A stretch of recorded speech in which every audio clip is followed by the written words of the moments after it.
Welcome to India next. Modi సభలో ఉర్రూ తొలగించిన దేవిశ్రీ ప్రసాద్. ప్రధానమంత్రి నరేంద్ర మోదీ అమెరికా పర్యటనలో బిజీగా ఉన్నారు.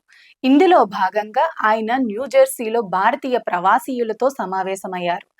ఈ సందర్భంగా మోదీకి ఎన్ఆర్ఐల నుంచి అపూర్వ స్వాగతం లభించింది.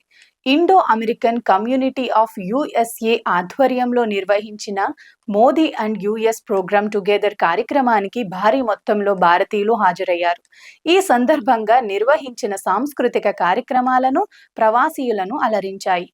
ప్రధానంగా రాక్ స్టార్ దేవిశ్రీ ప్రసాద్ పుష్ప మూవీలోని శ్రీవల్లి పాటతో ఉర్రూ తొలగించారు. డిఎస్పి హర్ఘర్ తిరంగా పాట పాడుతున్న సమయంలో ప్రధాన మోదీ వేదికపైకి చేరుకున్నారు.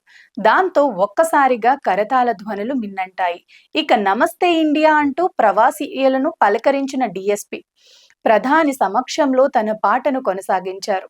అనంతరం దేవిశ్రీతో పాటు గుజరాతీ గాయకుడు ఆదిత్య గాడ్వి, ఇతర కళాకారులను మోదీ అభినందించారు. గుజరాత్ గాయకుడు ఆదిత్య గాడ్వి కూడా ప్రేక్షకులను మంత్రముగ్ధుల్ని చేశాడు.